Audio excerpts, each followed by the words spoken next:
पुंडलिका वरदहर विठ्ठल श्री ज्ञानदेव तुकाराम पंढरीनाथ भगवान की माऊली ज्ञानेश्वर महाराज की जगद्गुरु तुकाराम महाराज की श्रीगंत बहिणाबाई महाराज की बोलो भैरवनाथ भगवान की विठ्ठल विठ्ठल विठ्ठल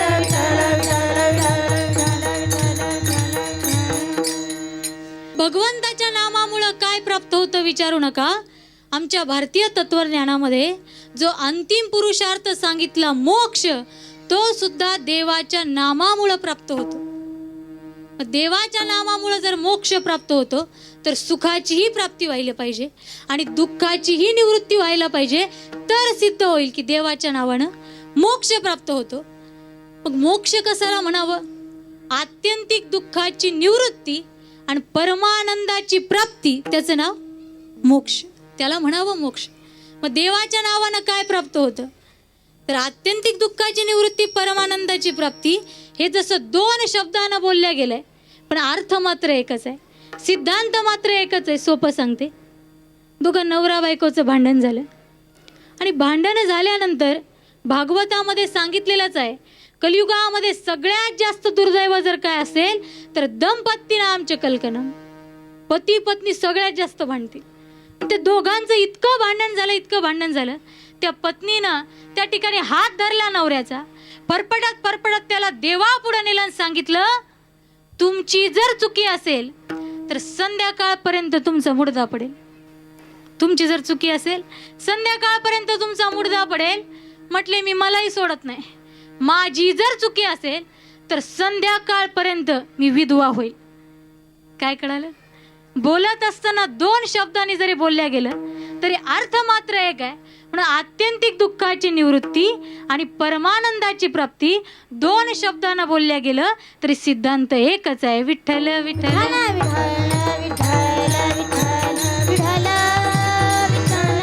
मग देवाच्या नावानं जर मोक्ष प्राप्त होतो तर पहिला मुद्दा पाहूया, देवाच्या नावानं सुख प्राप्त होतं का? का होत नाही म्हटले? या जन्मात जर सुख होत असेल तर समजायचं गत जन्मामध्ये केलेल्या पुण्याचं हे फळ आहे. मग सुखाला कारण जर पुण्य असेल तर देवाच्या नावानं किती पुण्य प्राप्त होतं? हरिमुखे म्हणा, हरिमुखे म्हणा, पुण्याची गणना कोण करी. देवाच्या नावानं किती पुण्य संपादन होतं तर ज्ञानोबाराय सांगतात, पुण्याची गणना कोण करी. त्या पुण्याची मोजणीच करता येत नाही. मग मोक्षाचा पहिला मुद्दा आपण पाहिला की देवाच्या नावामुळे सुख प्राप्त होतं आणि सुखाला कारण पुण्य आहे, तर देवाच्या नावानं एवढं पुण्य मिळतं, पुण्याची गणना कोण करी. म्हणजे सिद्ध झालं देवाच्या नावानं सुख प्राप्त होतं. मग आता देवाच्या नावानं दुःख नष्ट होतं का हे पाहण्यासाठी दुसरं प्रमाण पाहायची गरज नाही. तुकोबाराय सांगतात, अभंगाचं पहिलं चरण, विठ्ठल विठ्ठल मंत्र सोपा, विठ्ठल मंत्र सोपा, विठ्ठल विठ्ठल मंत्र सोपा, विठ्ठल मंत्र सोपा, विठ्ठल विठ्ठल मंत्र सोपा, विठ्ठल विठ्ठल मंत्र सोपा, विठ्ठल विठ्ठल मंत्र सोपा, विठ्ठल विठ्ठल मंत्र सोपा, विठ्ठल विठ्ठल मंत्र सोपा, करी पापानी नसा करी, पापानी मूळ भाग्यवंत चंद म्हणे, भाग्यवंत चंद म्हणे, भाग्यवंत चंद म्हणे, भाग्यवंत चंद म्हणे. विठ्ठल विठ्ठल मंत्र सोपा, करी पापा निर्मूळा, विठ्ठल विठ्ठल मंत्र सोपा, करी पापा निर्मूळा, करी पापा निर्मूळा, करी पापा निर्मूळा, भाग्यवंता चंद म्हणे, भाग्यवंता चंद म्हणे, भाग्यवंता चंद म्हणे,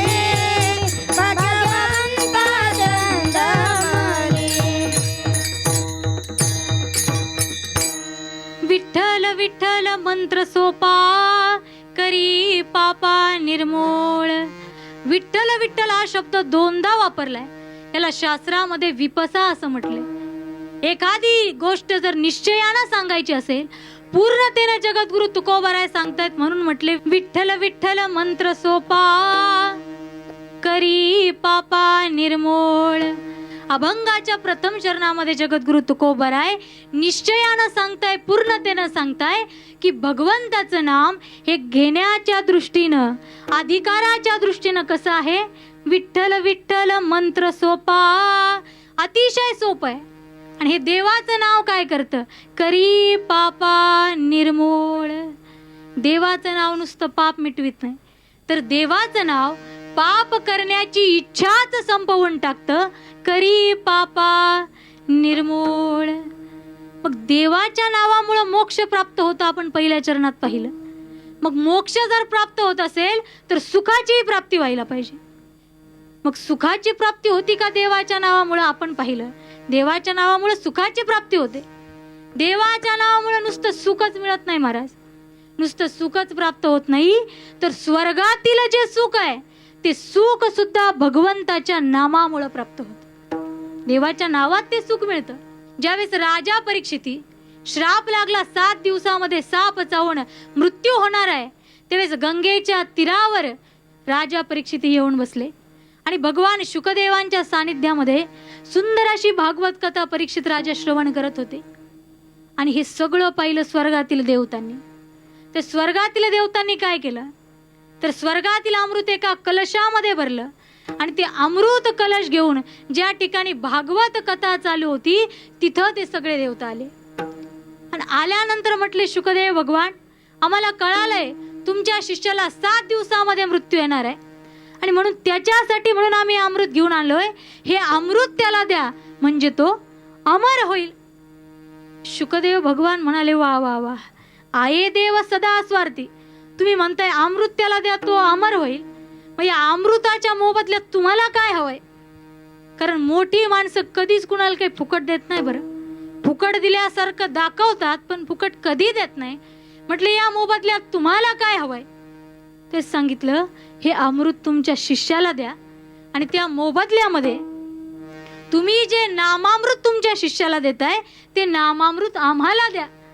जसं हे वाक्य शुकदेवांना ऐकलं, शुकदेव म्हणायला लागले, क्व सुधा क्व कथा लोके क्व काच क्व मणिर महान ब्रह्मरातो विचारैव तदा देवांजहास. कुठं तुम्ही आणलेलं स्वर्गातून अमृत आणि कुठं आमच्या भगवंताचं नामामृत. तुम्ही जे अमृत स्वर्गातून आणलं हे मुखानं प्यावं लागतं आणि आमचं नामामृत हे कानानं प्यावं लागतं. आणि असं सांगितलं जातं, मुख से जो पिया जाता है वो नीचे जाता है. मुख से जो पिया जाता है वो नीचे जाता है, लेकिन कान से जो पिया जाता है वो ऊपर जाता है और ऊपर वाले तक ले जाता है.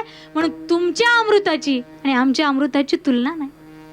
तुम्ही जे स्वर्गातून अमृत घेऊन आले ना, हे अमृत पिल्यानंतर पुण्य वाढत नाही. हे अमृत पिल्यानंतर पुण्य कमी कमी होत जातं. पण आमच्या देवाचं नामामृत पिल्यानंतर पुण्य कमी होत नाही, तर पुण्याची वाढ होते. वैकुंठापेक्षाही विशेष सुख या भगवंताच्या नामामुळे मिळतं. मोक्षाचा पहिला मुद्दा आपण पाहिला की देवाच्या नावामुळे सुख प्राप्त होतं का. म्हटले देवाच्या नावामुळे सुख प्राप्त होतं. मग आता दुसरा मुद्दा पाहायचा आहे की देवाच्या नावामुळे दुःखाची निवृत्ती होते का, देवाच्या नावामुळे दुःख नष्ट होतं का. दुसरा मुद्दा पाहायचा आहे. खरं तर सुखाला कारण आपण पाहिलं. सुखाला कारण काय, सुखाला कारण पुण्य आहे. तसं दुःखाला कारण काय, या जन्मात जर अतिशय दुःख होत असेल तर समजायचं गत जन्मामध्ये केलेल्या पापाचं हे फळ आहे. सुखाला कारण पुण्य, तसं दुःखाला कारण आहे पाप. पूर्वजन्मी पाप केले ते बहुविस्तारले. पूर्वजन्मी पाप केले ते बहुविस्तारले. विषसुख नाशिवंता सेविता तिमिर कोंदले. विषसुख नाशिवंता सेविता तिमिर कोंदले. 84 लक्ष योनी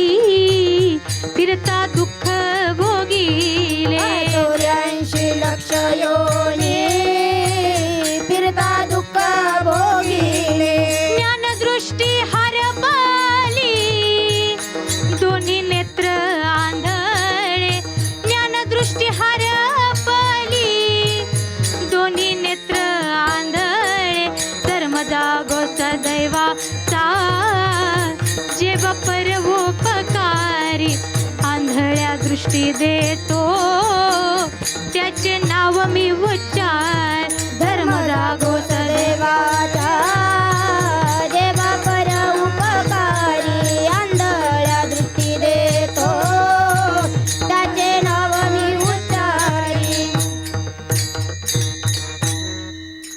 पूर्वजन्मी पाप केले ते बहुविस्तारले. दुःखाला कारण आहे पाप. मग देवाचं नाव काय करतं? करी पापा निर्मूळ.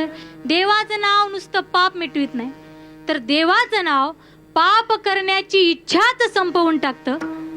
मग तुम्ही म्हणाल अन्य साधने केल्यानंतर काय पाप जात नाही का? अन्य साधने केल्यानंतर सुद्धा पाप जातं महाराज. तीर्थयात्रा असेल, यज्ञ असेल, याग असेल, गंगेमध्ये स्नान करणं असेल, या सगळ्या साधना केल्यानंतर पाप जातं. पण पाप करण्याची इच्छा काही जात. संतांनी गोड दृष्टांत दिला. एक हत्ती पाणी पिण्यासाठी स्नान करण्यासाठी समुद्रात गेला, सगळं अंग स्वच्छ केलं आणि तोच हत्ती थोड्या वेळाने ज्यावेळेस पाण्याच्या बाहेर आला, पाण्याच्या बाहेर आल्यानंतर ज्या सोंडेमध्ये पाणी भरून सगळं अंग स्वच्छ केलं होतं त्या सोंडेमध्ये माती भरली, त्या सोंडेमध्ये वाळू भरली आणि सगळं अंग मातीनं माखून घेतलं. माणसं सुद्धा असेच असतात. काही ठिकाणी गेल्यानंतर पुण्य करतात, पण काही ठिकाणी गेल्यानंतर म्हणतात पाप करण्यासाठी आम्ही मोकळे झालो. पण देवाचं नाव काय करतं?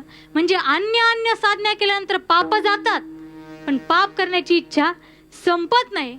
पण देवाचं नाम काय करतं? करी पापा निर्मूळ. देवाचं नाम पाप करण्याची इच्छाच हृदयात ठेवत नाही. स्वामी राम किंकरची उपाध्याय म्हणून खूप मोठे चिंतक होऊन गेले. उत्तरेमध्ये अतिशय सुंदर रामायण त्यांनी लिहिलंय. जेवढे जेवढे रामायणाचार्य तेवढ्यांनी तो ग्रंथ पाहावा, इतकं सुंदर रामायण त्यांनी लिहिलं. आणि त्या राम किंकरजी उपाध्यायांनी सांगितलं की भगवंताचं नाम मनामध्ये कसा बदल करतं, कसा परिवर्तन करतं, लक्ष देऊन ऐका. रामायणातील सुंदर प्रसंग आहे. ज्या वेळेस रामचंद्र प्रभू आपल्या पितेच्या आज्ञेने आणि आपल्या मातेच्या वचनासाठी 14 वर्ष वनवासाला गेले आणि तिथं गेल्यानंतर रामराया दंडकारण्यामध्ये राहायला लागले. भिल्लांच्या समवेत आदिवासी लोकांसोबत जगाचा मालक राहायला लागला, त्यांच्यासोबत जेवायला लागला, त्यांच्यासोबत विहार करायला लागला. आणि ज्यावेळेस भरतजी परत आले, भरतजींना कळालं रामराया गेलेत वनवासाला आणि मी सुद्धा आता रामरायाला परत आणायला जाणार आहे. प्रसंग आपल्या सगळ्यांना माहिती आहे. आणि ज्यावेळेस भरतजी आणि सगळे अयोध्यावासी निघाले चित्रकूटाच्या दिशेने रामरायाला परत आणण्यासाठी, आणि ही बातमी ज्यावेळेस त्या भिल्ल लोकांना कळाली, त्या आदिवासी लोकांना कळाली, त्या आदिवासी लोक विचार करायला लागले रामचंद्र प्रभू आपला आहे, रामराया आपले आहे, म्हणजे अयोध्येतून येणारे सगळे जे पाहुणे आहेत ते आपले अतिथी आहेत आणि त्यांचा आदर सत्कार करणं हे आपलं आद्य कर्तव्य आहे. म्हणून त्यांचा सत्कार झाला पाहिजे, त्यांचा आदरातिथ्य झालं पाहिजे. मग म्हटले कस काय आदर करणार, कस काय सत्कार करणार? इथं आपल्या जेवणाची व्यवस्था नाही, आपल्याला अन्नधान्य पिकवण्यासाठी जमीन नाही, आपल्याला राहण्यासाठी झोपड्या नाही, मग त्यांचा सत्कार करणार कसा? त्यावेळेस त्यातील एका जणांनी सांगितलं काही हरकत नाही, ते शहरातले आहेत ना, आपण रानामध्ये राहतोत ना, मग रानातील सगळा रानमेवा गोळा करूया आणि त्या रानमेवाने त्यांचा सत्कार करूया.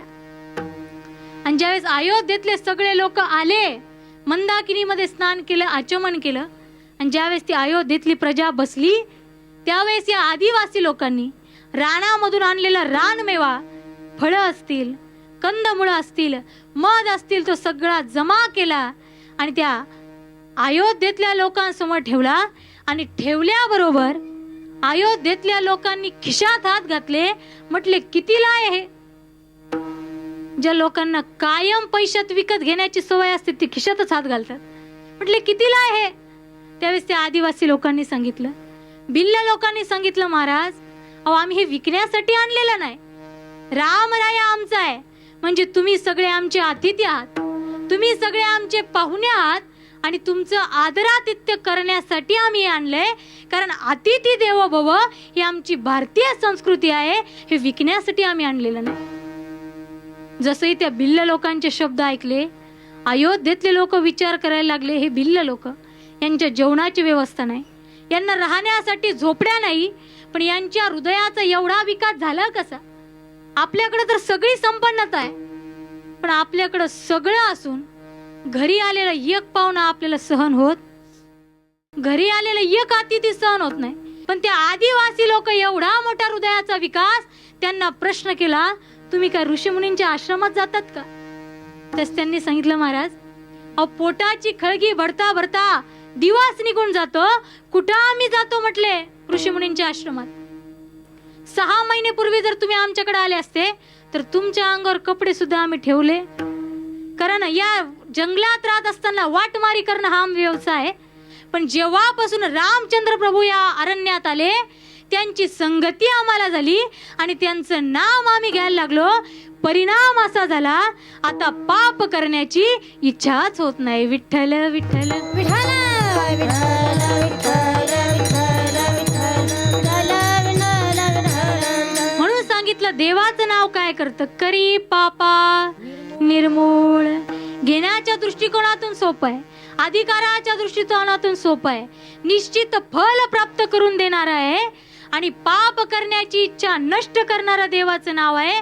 पण तुकोबारांना विचारलं, सगळंच हे नाम घेतात का? तुकोबारांनी उत्तर दिलं, सगळेच हे नाम घेत नाही, कुणीतरी भाग्यवानच हे नाम घेतो. अभंगाचं 2रं चरण. भगवंत छंदे नामे भगवंत छंदे माने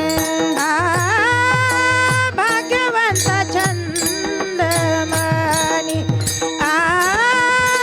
भाग्यवंत छंद मानी भगवंत छंद माने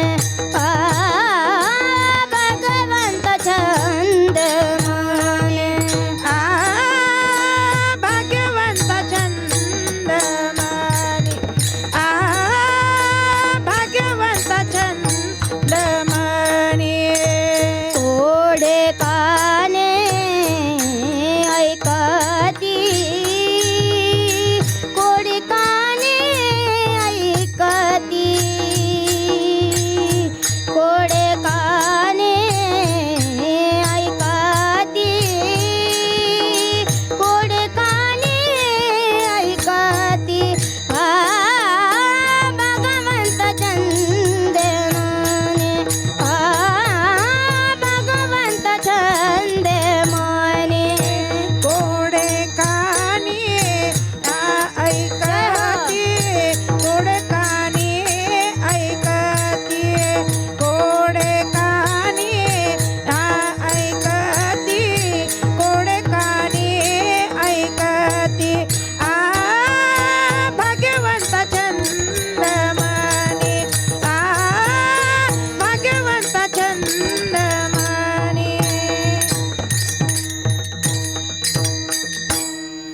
भाग्यवंता छंदमणी कोडकाने ऐकती.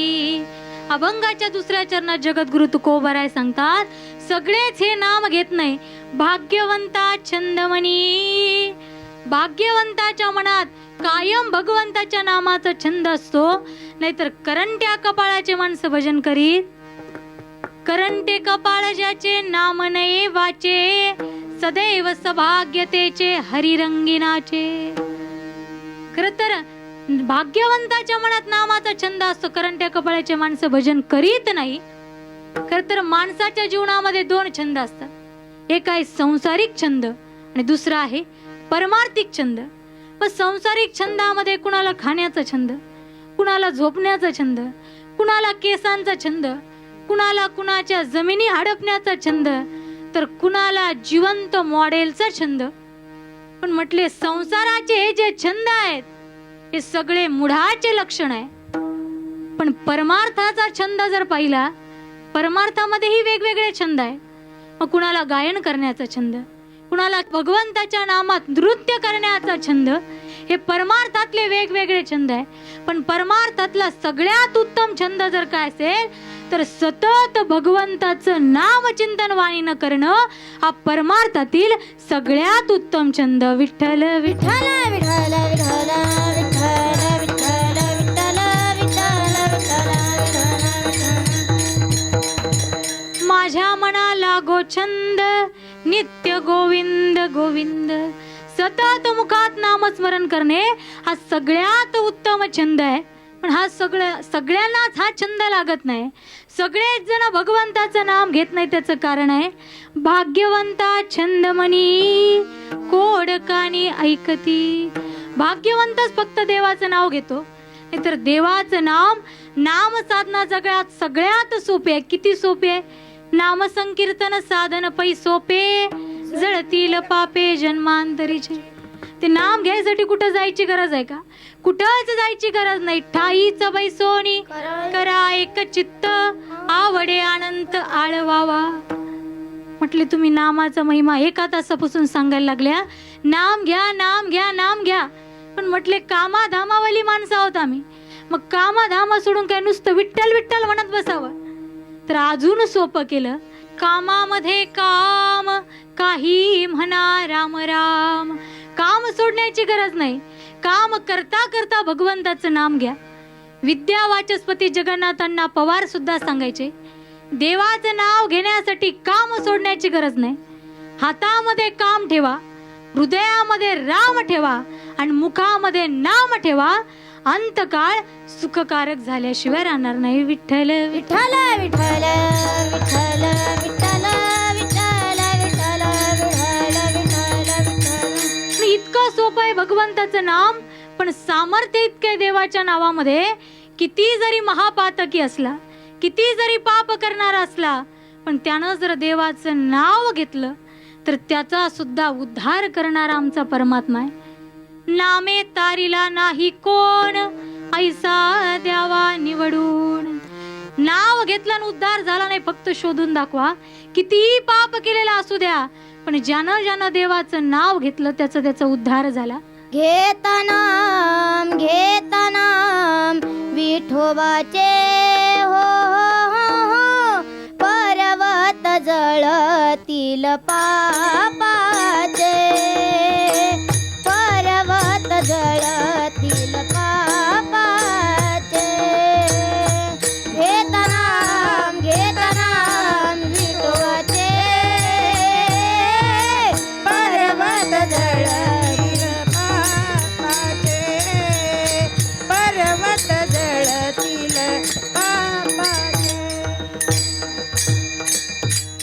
घेता नाम विठोबाचे पर्वत जळती पापाचे. इतकं सामर्थ्य भगवंताच्या नामामध्ये आहे.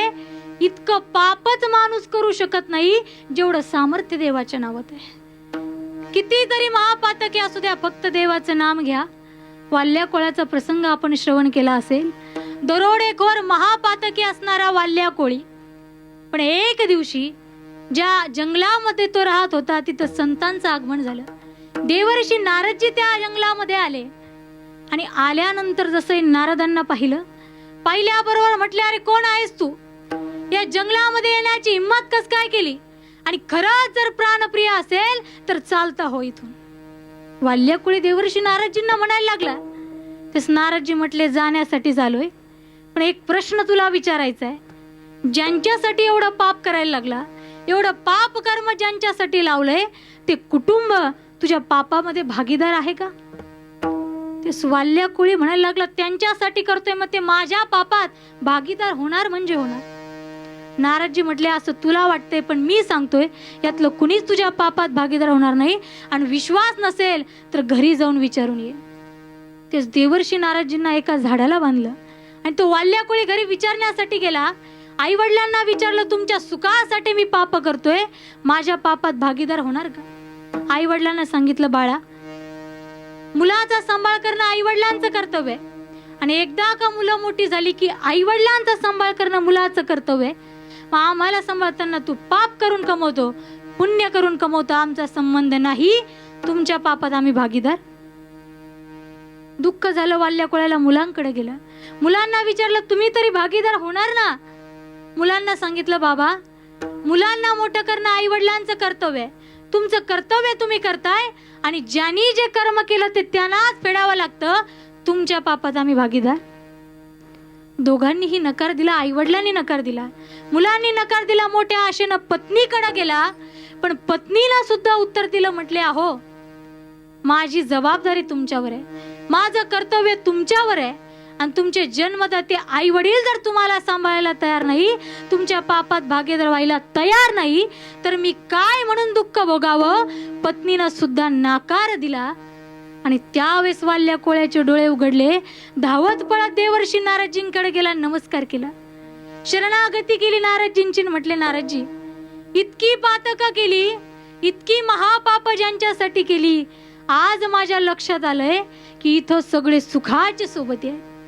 धनानि भूम पश्वश्च गोष्टे भार्याग्रहद्वारे जनस्मशाने देहचितायां परलोक मार्गे कर्मानुगोगच्छति जीव एक. आज वाल्या कोळ्याच्या लक्षात आलं. म्हटले, तुम्ही माझा उद्धार करा. तेच नारदांनी सांगितलं, काही नाही, महापातकातून तारणार एक मात्र भगवंताचं नाम आहे, तू राम नामाचा उच्चार कर. पण एवढं पाप केलं होतं की राम राम सुद्धा म्हणता येत.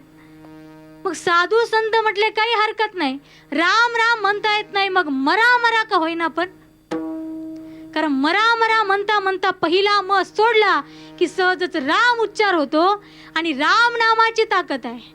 प्रकार उच्चार मात्रेन बहिर्निर्याति पातकम पुनः प्रवेश भावेच मकारस्तु कपाटव. नारदजीच्या सांगण्यावरून मरा मरा मरा मरा मरा मरा म्हणायला सुरुवात केली. आणि एवढा जप केला वाल्या कोळ्यानी. आणि त्याचा परिणाम काय झाला. कोळीयाची कीर्ती वाढली गहन, केले रामायण रामाधी, केले रामायण रामाधी. कोळियाची कीर्ती वाढली गहन, केले रामायण रामाधी, केले रामायण रामाधी. कोळीयाची कीर्ती वाढली गहन, केले रामायण रामाधी. राम अवतार होण्यापूर्वी अवतार कार्याची रचना ज्यांनी केली तो वाल्या कोळ्याचा वाल्मिकी ऋषी झाला. हे भगवंताच्या नामाचं सामर्थ्य. विठ्ठल विठ्ठल विठ्ठल विठ्ठल विठ्ठल विठ्ठल विठ्ठल. एवढं सामर्थ्य देवाच्या नावात आहे. निश्चित फल कर प्राप्त करून देणारं देवाचं नाव आहे. फक्त एक काम करायचं, नुसतं कोणी सांगितलं म्हणून विठ्ठल विठ्ठल करत बसायचं. ते नाम चिंतन करत असताना अंतकरणामध्ये दृढ भाव असावा, अंतकरणामध्ये प्रेम भाव असावा. कारण देवाला काय लागतं संतांनी सांगितलं, गिरिधरे लाल तो भाव का भूखा, गिरिधरे लाल तो भाव का भूखा. राग कला नहीं जानत तुका, राग कला नहीं जानत तुका, गिरिधर लाल तो भाव का भूखा, गिरिधर लाल तो भाव का भूखा. देवाला फक्त अंतकरणातला दृढ भाव लागतो, देवाला फक्त दृढ विश्वास लागतो. आणि परमार्थामध्ये नामचिंतन करत असताना विश्वास याच्याकरताच लागतो. कारण परमार्थाचं मुख्य भांडवल जर काय असेल तर परमार्थाचं मुख्य भांडवल हे विश्वास आहे.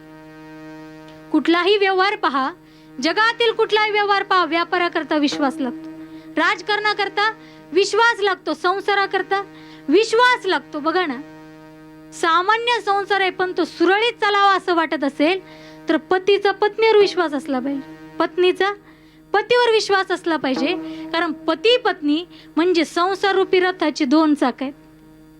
आणि एखादा सामान्य रथ आहे आणि तो जर व्यवस्थित चालावा असं वाटत असेल तर रथाची दोन्ही चाक सारखीच असली पाहिजे. आणि एखादा चाक ढिल्ला असेल तर रथ म्हणा गाडी म्हणा अशी आदळत चालते आणि बसणाऱ्याला असे गचके बसतात, त्याला वाटतं उगा गाडीत बसलो, पायी पायी गेलो असतो तर बरं झालं असतं.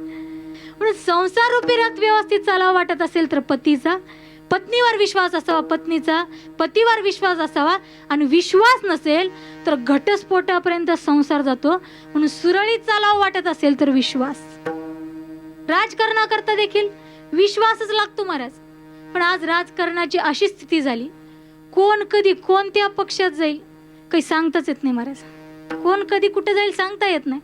पण राजकारणात सुद्धा विश्वास लागतो, व्यवहारासाठी सुद्धा विश्वास लागतो. पुरुष मंडळी, ज्यावेळेस आपण न्हाव्याकडे जातो आपण कधी विचार करत नाही, आपण आपलं मस्तक त्याच्या हवाली करतो. बरोबर, मस्तक त्याच्या हातात देतो.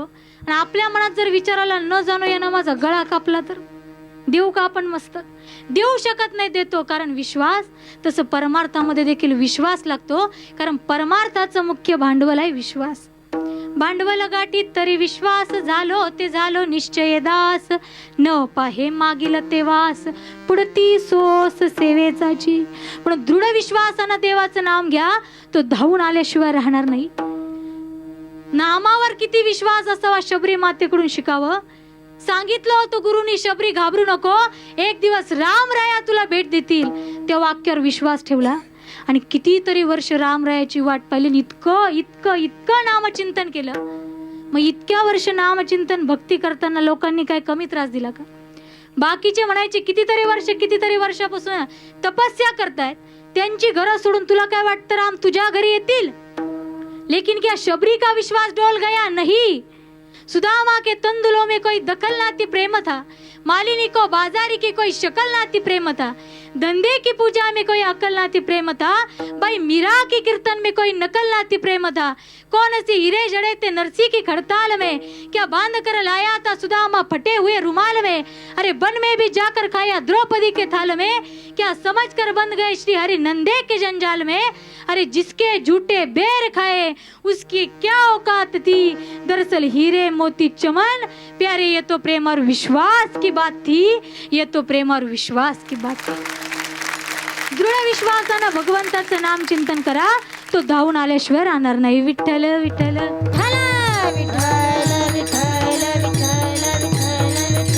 इतकं सामर्थ्यवान भगवंताचं नाव आहे, पण सगळे घेत नाही. भाग्यवंता छंदमणी कोड कानी ऐकती. फक्त भाग्यवंत मनुष्यच भगवंताचं नाम घेतो. आणि कितीतरी देवाचे गुणानुवाद ऐकले तरी त्याला समाधान होत नाही. पृथू नावाचा राजा भागवतामध्ये आलाय, त्यानं यज्ञ केला, विष्णू भगवान प्रकट झाले. काय पाहिजे म्हटले, देवा 10,000 कानं द्या.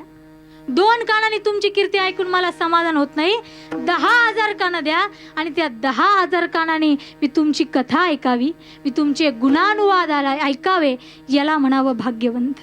भाग्यवंता छंदमणी कोड कानी ऐकती. मग भाग्यवान मनुष्य ज्या परमात्म्याचं भजन करतो त्याचा स्वभाव कसा आहे तुकोबराय सांगतात 3ऱ्या चरणात. विठ्ठल हे दैवत भोळे, विठ्ठल हे दैवत भोळे, विठ्ठल हे दैवत भोळे, विठ्ठल हे दैवत भोळे, विठ्ठल हे दैवत भोळे, विठ्ठल हे दैवत भोळे, विठ्ठल हे दैवत भोळे, विठ्ठल हे दैवत भोळे, विठ्ठल हे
दैवत भोळे चाड काळे न धरावी. आमचा विठ्ठल परमात्मा इतका भोळा आहे आणि काळावर त्याची सत्ता चालते. काळाची सत्ता त्याच्यावर चालत नाही असा सामर्थ्यवान आमचा परमात्मा आहे. मग त्या विठ्ठल परमात्म्याचं वारकरी संप्रदायाच्या नियमाप्रमाणे पंढरपूरला जाऊन भजन करायचंय. खरं तर ज्यावेळेस वारकरी जातात ना, मुक्काम दर मुक्काम करत ते पंढरपूरला जातात. ते मुक्काम सुद्धा आमच्याकडे सांगितले, फक्त 2 मुक्काम पाहूया कशा पद्धतीनं ते जातात. सोन्याची समयी तुपाने गपा झळली, माझ्या ज्ञानोबाचा पहिला मुक्काम आजोळी, माझ्या ज्ञानोबाचा पहिला मुक्काम आजोळी, माझ्या ज्ञानोबाचा पहिला मुक्काम आजोळी, माझ्या ज्ञानोबाचा पहिला मुक्काम आजोळी. अशा चवथ्या मुक्कामी आडवी आली गजेजुरी, आडवी आली गजेजुरी, माझ्या ज्ञानोबाला हात जोडितो मल्हारी, माझ्या ज्ञानोबाला हात जोडितो मल्हारी, माझ्या ज्ञानोबाला हात जोडितो मल्हारी, माझ्या ज्ञानोबाला हात जोडितो मल्हारी. अशा 15व्या मुक्कामी दिसू लागले पंढरपूर, 15व्या मुक्कामी दिसू लागले पंढरपूर, अशा 15व्या मुक्कामी दिसू लागले पंढरपूर, 15व्या मुक्कामी दिसू लागले पंढरपूर. संताचे माहेर विठुरायाचे नगर, संताचे माहेर विठुरायाचे नगर, संताचे माहेर विठुरायाचे नगर, संताचे माहेर विठुरायाचे नगर, विठुरायाचे नगर, विठुरायाचे नगर. अशा 15व्या मुक्कामी दिसू लागले पंढरपूर, संताचे माहेर विठुरायाचे नगर, संताचे माहेर विठुरायाचे नगर. असे मुक्काम दर मुक्काम करत करत वारकरी पंढरपुरात जात आहेत. आपल्याला सुद्धा जायचंय, तर देहाने नाही तर मनाने जायचंय. वारकरी संप्रदायाप्रमाणे त्या विठ्ठलाचं भजन करायचंय. सगळ्यांनी हात वर घ्या पटकन, लवकर आपल्याला पंढरपुरात जायचंय. चला, पंढरपुरात आलोय आपण.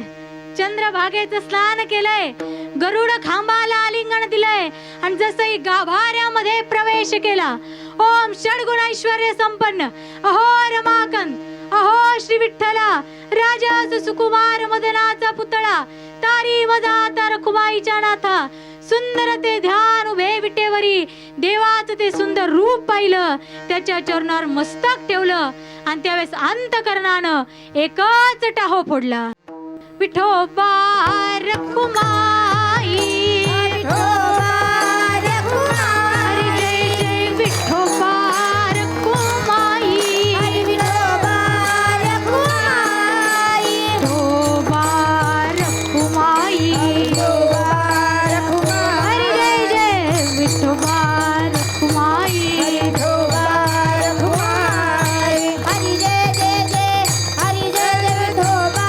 रखुमाई, हरी जय जय विठोबा रखुमाई, हरी जय जय जय, हरी जय जय विठोबा रखुमाई, हरी जय जय, हरी जय जय विठोबा रखुमाई, विठोबा रखुमाई, हरी जय जय जय विठोबा रखुमाई, विठोबा जय जय जय विठोबा रखुमाई, विठोबा रखुमाई,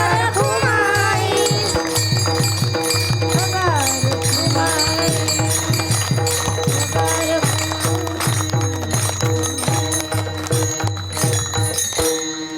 विठ्ठल हे दैवत भोळे चाड काळे न धरावी.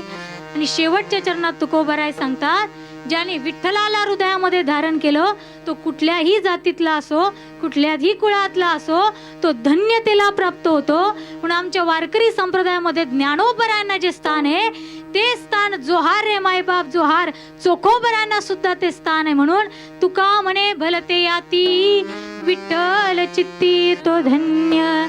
ज्ञानेश्वर माऊली, ओ ज्ञानेश्वर माऊली, ज्ञानराज माऊली तुकाराम, ज्ञानेश्वर माऊली, ज्ञानराज माऊली, ज्ञानेश्वर माऊली, ज्ञानराज माऊली तुकाराम, माऊली ज्ञानराज माऊली,